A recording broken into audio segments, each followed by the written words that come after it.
मु श्री विजय कुमार पंडा घर साईकुल दीर्घ 39 वर्ष है ये जो शनिश्चर आंचलिक सांस्कृतिक परिषद साईकुल ग्राम अनुष्ठित होची। अनुष्ठान दीर्घ प्रशस्त जी 10-12टा पंचायत को लेकिन होची समस्त साहाय्य सहयोग रे अनुष्ठान परिचालना चलती। मो पद्मपावन कॉलेज छात्री मोनालिसा बाड़ी यहाँ हूँ साईकुल ग्रामर शनि मंदिर। यहाँ 39 वर्षर मंदिर। आम ये भक्त मान शांति श्रृंखला रक्षा करने आसीचु।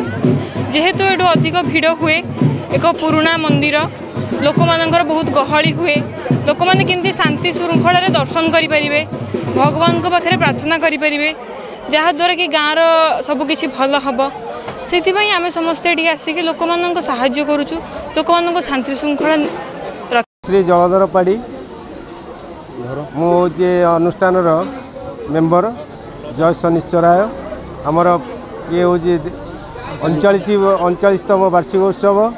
ये वार्षिक उत्सव बहु आडंबर पालित करा जाए। बहु दूर दूरांतर भक्त एठारे उपस्थित रहती। आमर सब कर्मकर्ता जो अच्छा कलश बुड़ाली कर्मकर्ता भाई मैंने से माने बहुत उत्साह सहित गत 10-12 वर्ष है बुड़े आसुँच। विगत वर्ष टू बुड़े हूँ संकल्प पूर्ण कर। सुजाता त्रिपाठी आम ग्राम है साईकुल डिस्ट्रिक्ट केउंझर जिले में शनिश्चर महाप्रभु ये अवस्थित। शनिश्चर आसीला आज्ञामाल आमर एठू महाराष्ट्र आज्ञा देते महाराष्ट्र आसला से समस्त मनस्कामना पूरण कर समस्त ये ओषा करमर बहुत लोक भी होती। खेचड़ी फेचड़ी सरबत सब दिखाई लोकर आग्रह बढ़ुची आसापी।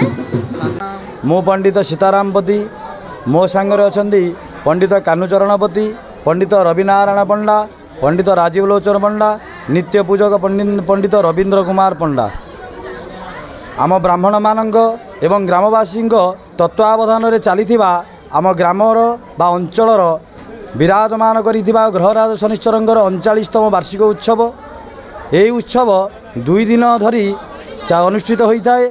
प्रथम दिनर कार्यक्रम अंकुरारोपण दीक्षा ग्रहण कायाशुद्धि सहित जल आहरण करी यज्ञ मंडप स्थापन कर।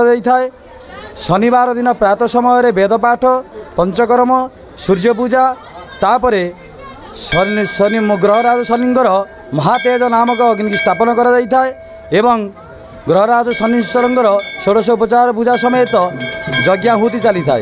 संध्या समय ग्रहराज शनिश्चर भव्य आरती आयोजन कर सहित पूर्णाहुति एवं प्रसाद सेवन